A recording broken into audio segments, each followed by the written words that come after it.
Vous avez peut-être vu cette vidéo virale où des youtubeurs ont dissimulé un trésor dans le triangle des Bermudes et où un inconnu a eu l'audace de partir à sa recherche. Il est reparti avec 10 000 $ en poche. Mais, soyons réalistes, son plus grand triomphe a sans doute été d'en sortir indemne.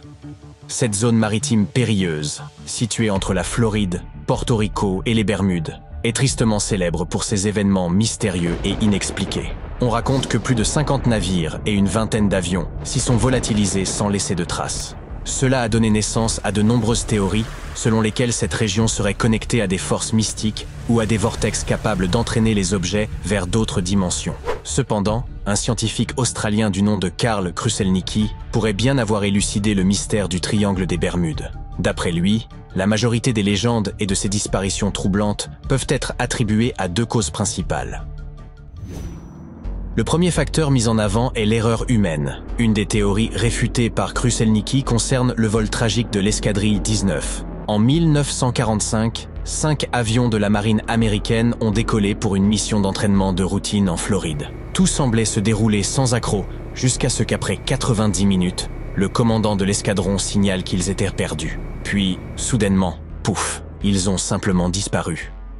Malgré l'une des plus vastes opérations de recherche aérienne et maritime de l'histoire, aucune trace de l'escadrille 19, ni de ses 14 membres d'équipage, n'a été retrouvée à ce jour.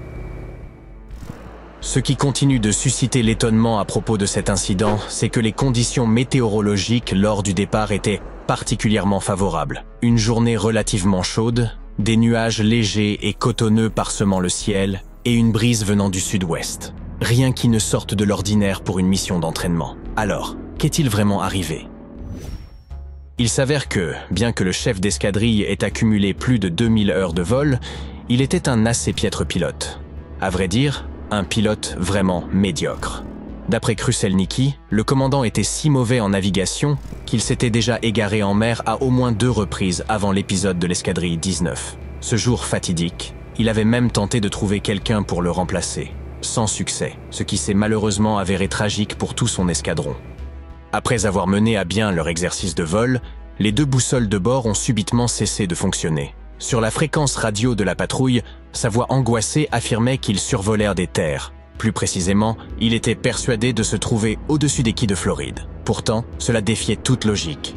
Moins d'1 heure avant, il avait survolé, comme prévu, les hauts fonds de Henson Chicken aux Bahamas. Mais il était à présent convaincu que son avion avait inexplicablement dérivé sur plusieurs centaines de kilomètres pour atteindre les quais de Floride. Une erreur monumentale. Selon les hypothèses les plus crédibles, ce qu'il pensait être les quais de Floride n'était en réalité qu'un groupe de petites îles des Bahamas. C'est là que les choses ont pris une tournure dramatique. Au lieu de corriger sa trajectoire et de revenir vers l'ouest en direction de la Floride, il a continué à voler vers l'est, s'aventurant davantage dans l'océan Atlantique. À court de carburant, son avion s'est abîmé et vous connaissez déjà la suite. Certains partisans de théories alternatives affirment qu'une force malveillante aurait perturbé les 2 boussoles, provoquant leur dysfonctionnement au-dessus de cette région prétendument maudite. Cependant, il faut bien l'admettre, même si une telle hypothèse s'avérait exacte, l'erreur humaine reste le facteur déterminant dans cette tragédie. Le pilote n'aurait jamais dû confondre les îles des Bahamas avec les quais de Floride, pointe à la ligne. Passons maintenant au second facteur qui, selon Kruszelnicki, explique une grande partie des disparitions mystérieuses dans le triangle des Bermudes. Les conditions météorologiques défavorables. De nombreuses tempêtes tropicales et ouragans de l'Atlantique traversent directement le triangle des Bermudes. Avant l'ère des prévisions météorologiques avancées, ces phénomènes naturels étaient responsables de la perte de nombreux navires. Par ailleurs, le Gulf Stream, un puissant courant océanique, traverse également la région. Ce courant peut provoquer des changements météorologiques soudains et parfois spectaculaires. En y réfléchissant, ces facteurs naturels suffisent à expliquer une grande partie, voire la majorité, des disparitions signalées.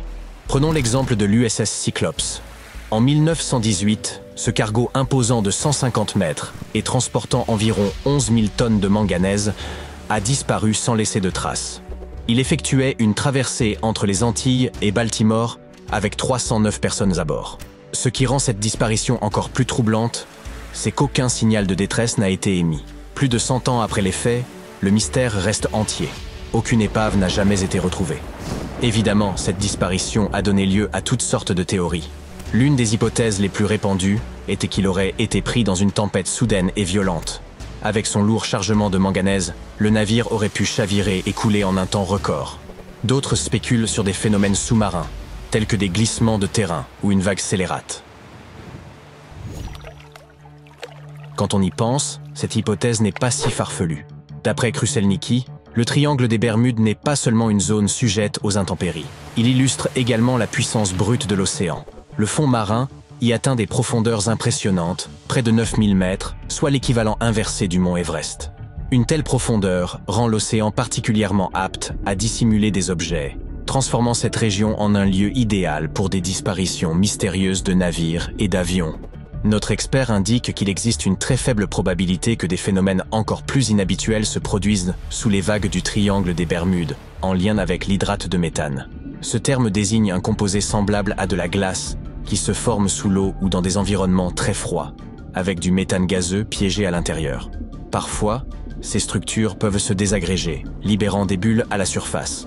Et cette remontée de bulles peut s'avérer fatale, tout du moins pour les navires. Des expériences menées sur des modèles réduits de bateaux ont démontré que lorsqu'un volume important de bulles remonte à la surface, la densité de l'eau diminue, ce qui compromet la capacité d'un navire à flotter. Si ces bulles couvrent rapidement une large zone, le bateau peut perdre sa flottabilité, le faisant chavirer ou couler. Cela dit, la probabilité qu'un tel scénario se produise reste extrêmement faible. En fin de compte, l'erreur humaine et les conditions météorologiques défavorables sont probablement les deux facteurs principaux derrière les mystères attribués à cette mer prétendument maléfique. Mais en réalité, le triangle des Bermudes n'a rien d'extraordinaire. Bien que cette région ait une renommée considérable, il n'existe aucune carte officielle délimitant clairement ses frontières et affirmant « Voici, précisément, où se situe le triangle des Bermudes ». C'est d'ailleurs l'une des raisons du problème. Des disparitions ou événements inexpliqués survenant bien au-delà de cette zone sont souvent associés à tort au triangle, comme ce fut le cas pour le Mary Celeste. En 1872, ce navire a été retrouvé parfaitement intact, mais sans trace de son capitaine, de sa famille, ni de son équipage. Face à ce mystère, beaucoup ont évoqué l'idée d'un vaisseau fantôme lié au triangle des Bermudes. Cependant, un détail ne concorde pas. Le Mary Celeste avait été abandonné à environ 650 km à l'est des Açores, soit dans une zone complètement différente de l'Atlantique.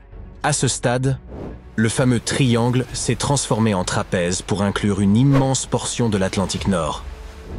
Ce que nous voulons dire, c'est qu'une fois que les gens commencent à croire en l'existence d'une zone dangereuse, le biais de confirmation s'installe. Pour autant, la réalité est que le triangle des Bermudes est traversé quotidiennement par un trafic maritime et aérien considérable. Et d'après les experts, le pourcentage d'incidents qui s'y produisent serait globalement similaire à celui observé ailleurs dans le monde. Certaines années, ce chiffre peut être légèrement plus élevé, d'autres fois plus bas, mais en moyenne, il reste constant. Avec cette perspective, il semble qu'il soit temps de laisser derrière nous ces théories extravagantes autour du triangle des Bermudes. Du moins, jusqu'à ce que la prochaine disparition étrange ne se produise.